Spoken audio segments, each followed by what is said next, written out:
Olá, estamos de volta com mais uma aula de Direito Administrativo. Nesta aula aprenderemos os elementos ou requisitos dos atos administrativos. Vamos começar então. Atos administrativos. Inicialmente, vamos estudar uma breve explanação sobre o conceito de ato administrativo, beleza? Então começaremos analisando o conceito de fato ou ato jurídico. Por fato, temos que são todos os acontecimentos que ocorrem no mundo real, ou seja, os eventos concretos que podem ou não serem relevantes para o direito. Temos, por exemplo, a queda de um raio, que ao cair em um lugar ermo, não causando dano a ninguém, por exemplo, não há relevância para o direito. Mas se por acaso esse raio cair em uma escola, por exemplo, pode impactar em danos materiais, incorrendo assim em repercussão jurídica, transformando esse fato em um fato jurídico.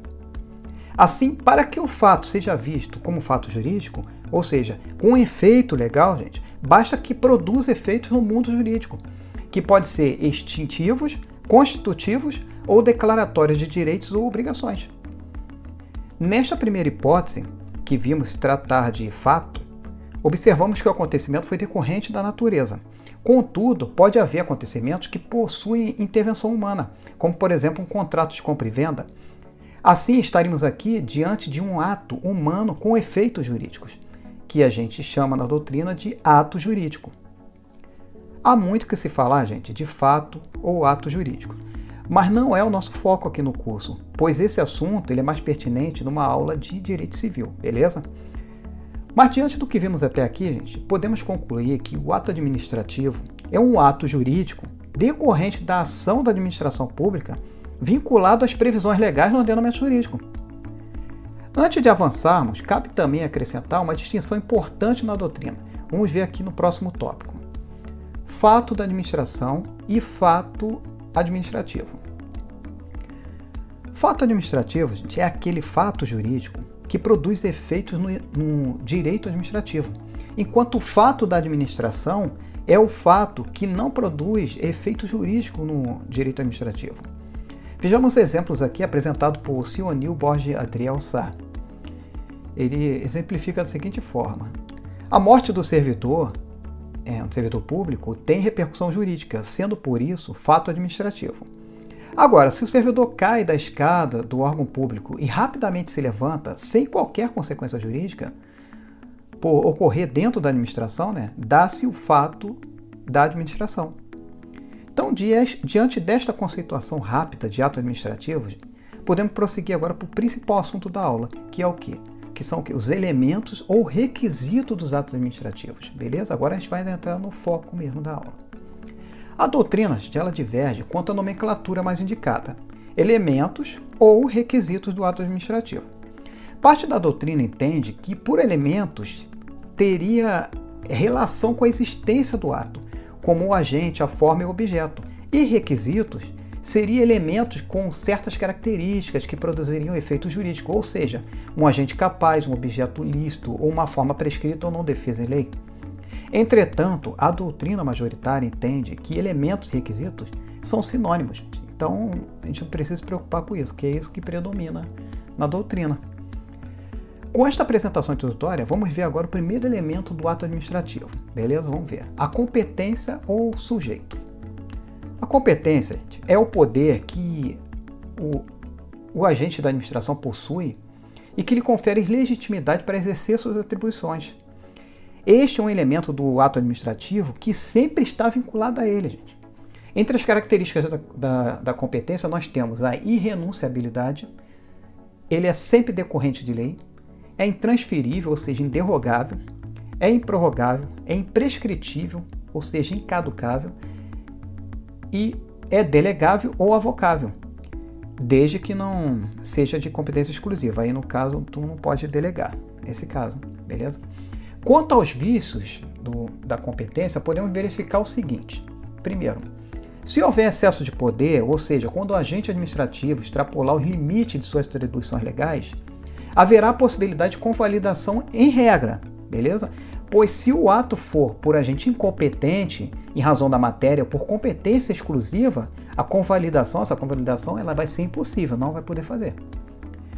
Segundo, no caso de usurpação de função, gente, ou seja, quando o agente não possui vínculo jurídico funcional com a administração, é alguém que assumiu lá a função como se fosse um servidor público.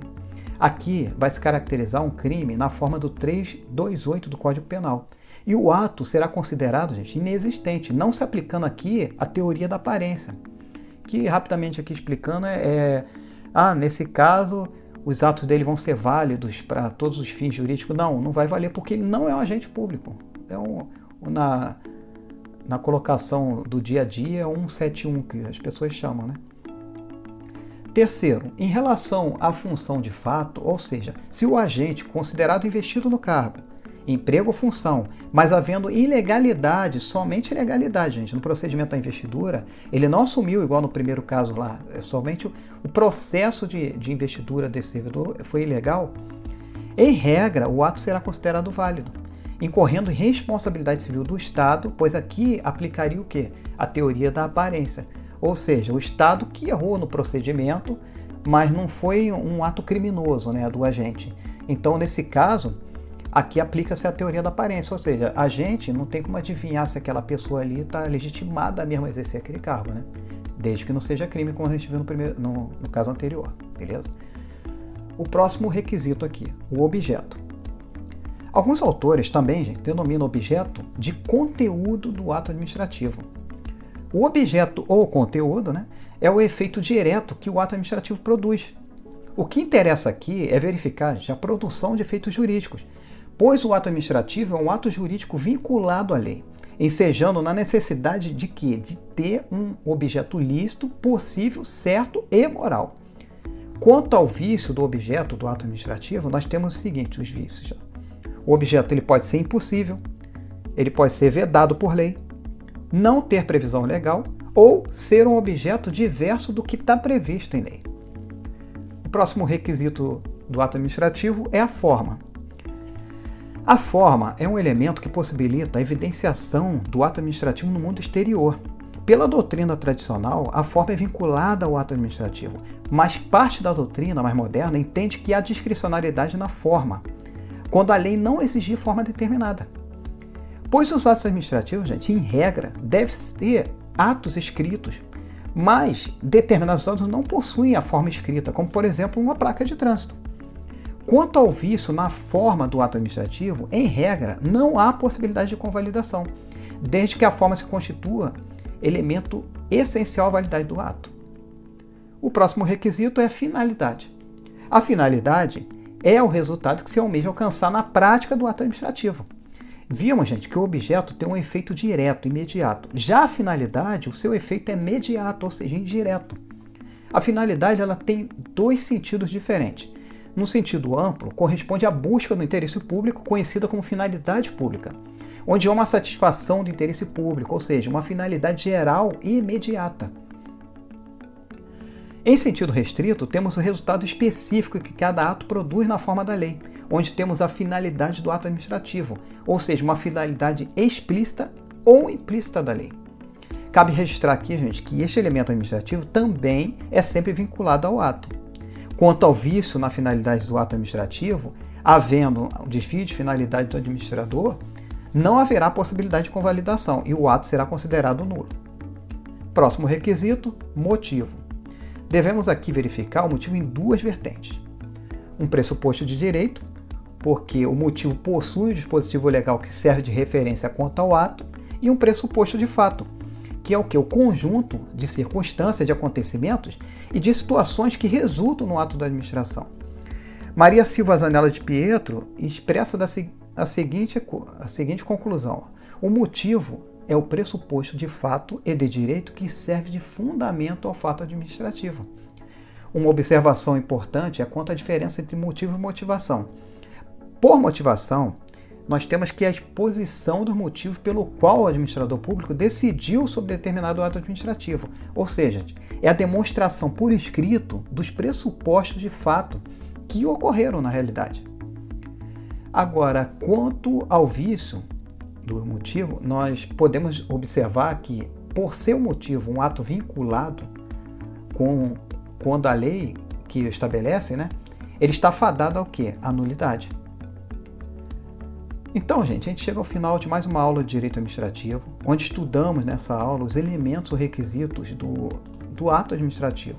Na próxima aula, estudaremos a classificação dos atos administrativos, beleza? Então, ficamos por aqui e até a próxima aula.